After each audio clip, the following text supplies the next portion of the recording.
से last time हम anti hypertensive drugs के बारे में डिस्कस कर रहे थे। तो यहाँ पे लफ्ज एंटी का मतलब है अगेंस्ट, और जबकि हम हाइपरटेंसिव की जब बात करते हैं तो इट मींस हाइपरटेंशन के।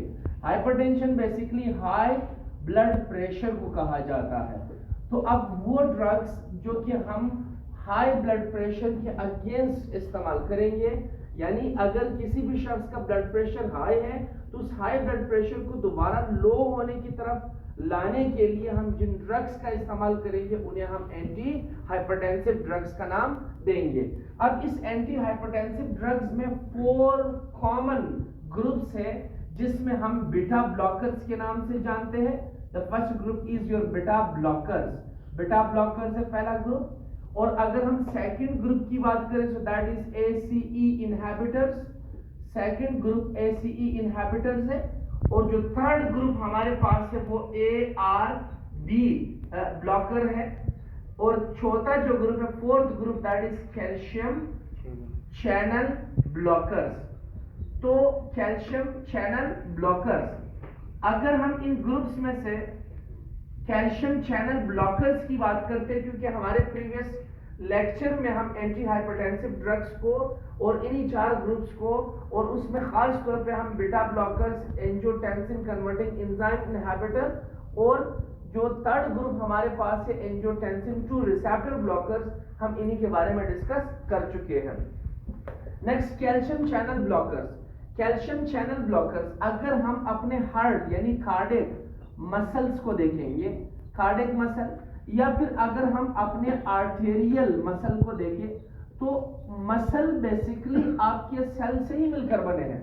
सो इफ योर हार्ट या कार्डियक मसल है या आर्टेरियल मसल है, तो ये मसल जो है ये बेसिकली सेल्स पर ही मुश्तमिल है, सेल्स पर ही मुश्तमिल है। हम इनको कैल्शियम चैनल ब्लॉकर्स यानी इन एंटी डिप्रेशन ड्रग्स को हम कैल्शियम चैनल ब्लॉकर्स का नाम क्यों देते हैं? क्या रीजन है?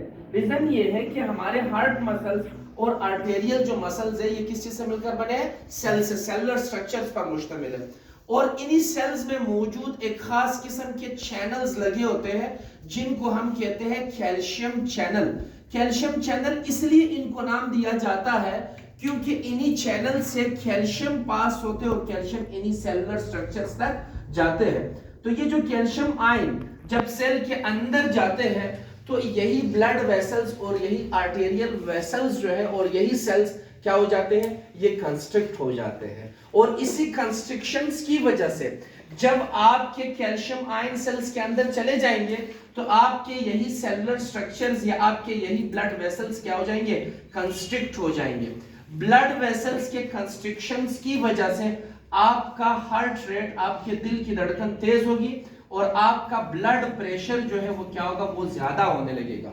यानी कैल्शियम का अंदर आने की वजह से जो है यानी आपका ब्लड प्रेशर इनडायरेक्टली इफेक्ट हुआ, ब्लड प्रेशर हाई होने की तरफ जाना शुरू हुआ। अब जब हम इन्हीं कैल्शियम चैनल ब्लॉकर्स को देंगे, यानी जब हम पेशेंट को यही टैबलेट देंगे तो इससे क्या होगा? इससे ये कैल्शियम चैनल ब्लॉक हो जाएगा। जब कैल्शियम चैनल ब्लॉक होगा तो कैल्शियम आयन सेल के अंदर नहीं जाएंगे। जब सेल के अंदर नहीं जाएंगे तो सेल कंस्ट्रिक्शंस की तरफ, आपके ब्लड वेसल्स कंस्ट्रिक्शंस की तरफ नहीं जाएंगे। और जब ये कंस्ट्रिक्शंस की तरफ ना जाए तो आपका हार्ट रेट बजाय बढ़ने के लो होने की तरफ आएगा और आपका ब्लड प्रेशर बजाय बढ़ने के दोबारा नॉर्मल होने की तरफ आ जाएगा। तो इसीलिए हम इनको कैल्शियम चैनल ब्लॉकर्स का नाम देते हैं, क्योंकि इन्हीं मेडिकेशंस के जरिए हम इसी चैनल को ब्लॉक करते हैं। Therefore it is considered to be calcium channel blockers. अब अगर देखा जाए तो इस कैल्शियम चैनल ब्लॉकर में कौन कौन से मेडिकेशंस मौजूद है? What are the medicines? वो कौन से मेडिसिन है जो इसी कैल्शियम चैनल ब्लॉकर्स में पाए जाते हैं? अगर हम थर्ड रूल के मुतालिक याद करें सो जस्ट रिमेंबर अनिफ, ठीक? तो इस ग्रुप में हम जो मेडिकेशंस इस्तेमाल करते हैं उन मेडिकेशंस के जो फार्मूला नेम है, जेनरिक नेम है, ए स्टैंड फॉर एम्लोडाइपिन। तो इसमें मौजूद डाइपिन ग्रुप है, then nicardipine, and then we have isradipine, और इसी तरह हमारे पास फेलोडाइपिन। तो ये वो मेडिकेशंस है, फेलोडाइपिन, ये वो मेडिकेशंस हैं जिनको हम बेसिकली यानी कैल्शियम चैनल ब्लॉकर्स का नाम देते हैं। इनमें कॉमनली अगर आपने ब्रांड में एम्लो का नाम सुना हो, एम्लो क्यू का नाम सुना हो, अगर आपने नोरवास का नाम सुना हो, या फिर एक्सटोर का अगर आपने नाम सुना हो, एक्सटोर जैसे टैबलेट वगैरह अगर आपने देखे हो, तो उसमें मौजूद वालसर्टान प्लस यानी यही एम्लोडाइपिन है जो कि हम हाइपरटेंशन के लिए इस्तेमाल करते हैं। तो ये वो मेडिकेशंस है जिनको कैल्शियम चैनल ब्लॉकर्स का नाम दिया जाता है।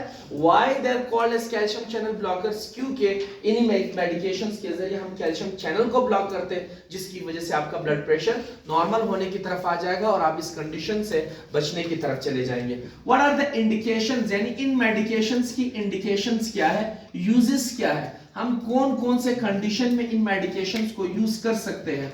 अगर किसी शख्स को हाई ब्लड प्रेशर हो, हाई ब्लड प्रेशर यानी हम बात करें हाइपरटेंशन हो, तो उस हाइपरटेंशन के कंडीशन में हम इन्हीं कैल्शियम चैनल ब्लॉकर्स को यूज करेंगे। या अगर किसी शख्स को एंजाइना हो, चेस्ट पेन हो, हार्ट प्रॉब्लम हो, तो उस वक्त हम इन्हीं मेडिकेशंस का इस्तेमाल करेंगे। इसके अलावा इन मेडिकेशंस को कब हम यूज ना करें, contraindications. What are the contraindications? Contraindications, अगर किसी शख्स को एलर्जी है तो याद रखिए एलर्जी के दौरान ख्याल रखना चाहिए कैल्शियम चैनल ब्लॉकर्स को इस्तेमाल नहीं करना चाहिए। इसके अलावा प्रेगनेंसी में एहतियात किया जाए, प्रेगनेंसी के दौरान भी इन मेडिकेशंस को यूज ना किया जाए जब तक एक फिजिशियन आपको एडवाइस ना करे। इसके अलावा अगर रेनाल डिसफंक्शन है, यानी आपकी किडनी जो है वो डिसफंक्शन की तरफ गए, तो लिहाजा उस वक्त भी इन मेडिकेशंस को यूज नहीं किया जाए। अगर हार्ट मसल्स ब्लॉक हो, यानी हार्ट ब्लॉक हो, दिल ब्लॉक हो, क्योंकि इन्हीं मेडिकेशन से आप तो ब्लड प्रेशर को लो कर रहे हो, आप हार्ट रेट को लो कर रहे हो। जब हार्ट रेट मजीद लो होगा और ऑलरेडी अगर हार्ट के मसल्स ब्लॉक है, तो लिहाजा पंपिंग और स्लो हो जाएगी। वही ब्रेडिकार्डिया की कंडीशन पेशेंट को हाइपोटेंशन में लेके जाएगा और वही हाइपोटेंशन उनको कोमा या डेथ की तरफ लेके जा सकता है। तो इसलिए हार्ट के मसल्स अगर ब्लॉक हो, so these medication should not be used. इसके बाद अगर हम इन मेडिकेशंस का इस्तेमाल करते हैं, so what would be the adverse effect of these medication, यानी इन मेडिकेशंस के एडवर्स इफेक्ट क्या हो सकते हैं। ठीक, तो एडवर्स इफेक्ट जो है, अगर इन मेडिकेशंस का इस्तेमाल किया जाए तो डिजीनेस की तरफ, सर चकराना, ठीक है, लाइट हेडेडनेस, ठीक है, यानी सर का हल्का हल्का महसूस होना, ये पेशेंट को जो है फील हो सकते हैं। इसके अलावा जो है पेशेंट को यानी कि नोजिया, दिल खराब होना, या फिर हम बात करें वोमिटिंग, उल्टियां आना, या फिर लॉस ऑफ एपेटाइट अगर हम बात करें, तो ऐसे कंडीशनिंग जो है वो पेशेंट को फील हो सकते हैं। इसके अलावा इन्हीं मेडिकेशंस के इस्तेमाल करने से पेशेंट को एडिमा हो सकता है। इसके अलावा यानी जैसे हमने बात की कि लॉस ऑफ एपेटाइट, भूख का खत्म हो जाना, और जो सबसे कॉमन यानी एडवर्स इफेक्ट है वो है हाइपोटेंशन। यानी इन ड्रग्स का अगर पेशेंट इस्तेमाल करे तो ये ब्लड प्रेशर को एकदम से नीचे की तरफ, लेट्स सपोज बीपी ज्यादा हाई नहीं है, आप इन मेडिकेशंस को विदाउट योर ब्लड प्रेशर के चेकअप के आप यूज करते हो, आपका बीपी ऑलरेडी 120 और आप इन मेडिकेशंस को यूज अपने नॉर्मल रूटीन में कर रहे हो, आपका बीपी मजीद लो जाएगा। So you will move directly towards the hypotension, आप हाइपोटेंशन की तरफ चले जाएंगे और वही हाइपोटेंशन आपको मजीद क्रिटिकल कंडीशन की तरफ लेके जा सकता है। तो आपका जो हार्ट रेट है दैट में भी लो हार्ट रेट, जिसको बेसिकली हम ब्रेडिकार्डिया का नाम देंगे, तो आप उसी लो हार्ट रेट की तरफ जा सकते हो।